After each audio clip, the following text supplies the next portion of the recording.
local চলাইয়া ওই তোমরা local চলাইয়া সরকারি কাম করো মানুষের জান লইলি চাইছি হ্যাঁ তোমরা সরকারি সরকার কোন সরকারের চাকরি দিল ঘুষ খাইয়া লইছে চাকরি এটা ঘুষ খাইয়া লইছে 3 লাখ টাকা দিছ না ঘুষ ওই 3 লাখ টাকা দিয়া ঘুষ লইয়া চাকরি লইছ আপুনি ইয়াত মানুহ মৰিছে বুলি গম পাইছিলে এক্সিডেণ্ট হৈছে বুলি গম পাইছিলোঁ খবৰ ল'ব আহিছোঁ কোন বিভাগত কাম কৰে আপুনি দোকানতে আহিছোঁ এচিবি আপুনি এচিবি ডিপাৰ্টমেণ্টৰ হৈ আহিছে আজি ঘটনা ঘটাৰ পিছত এনে খবৰ পাইছোঁ ইয়াত গম পাইছেনে যে মানুহ এজন যে ঢুকাইছে বুলি এচিবি কাৰেণ্টৰ তাৰত লাগি পেলাই অলপ আগত গম পাইছোঁ ৰাইজে অভিযোগ কৰা মতে তেওঁলোকে বহুত দিন ধৰি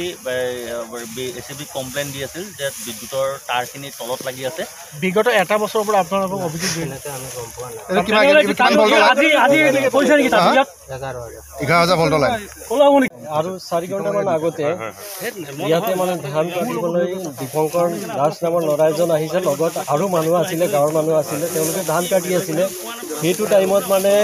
তেওঁৰ শ্বৰ্ট হ'ল এই তাৰত লাগি এই তাৰত শ্বৰ্ট লগাৰ পিছত লগে লগে মানুহে তাক হস্পিটেল নিলে হস্পিটেলত মৃত বুলি ঘোষণা কৰিছে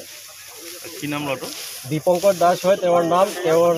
আমপুখুৰী গাঁও হয় ঘৰ আৰু ইয়াত এই ঘটনাস্থল হ'ল হেৰি জোৰাপুখুৰী কিচামাতত পৰে কি কাৰ গাফিলতিৰ কাৰণে হৈছে এইটো বিদ্যুৎ বিভাগৰ কমপ্লিট গাফিলতিৰ কাৰণে হৈছে এইটো 11,000 কিমান চাপোৰ্ট আছে কি ছাপৰ্ট আছে নেকি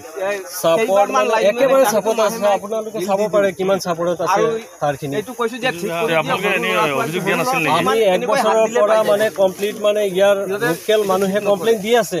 কিন্তু ইয়াতো কৃষকে কাম কৰে ইয়াতো কোনো হেৰি বিদ্যুৎ বিভাগৰ অফিচাৰৰ লৰাই আহি কাম নকৰে না গতিকে তেওঁলোকে এনেকেই ৰাখিছে একো হোৱা নাই মানে কৈছো লাইনটো মানে ঠিক কৰি দিব লাগে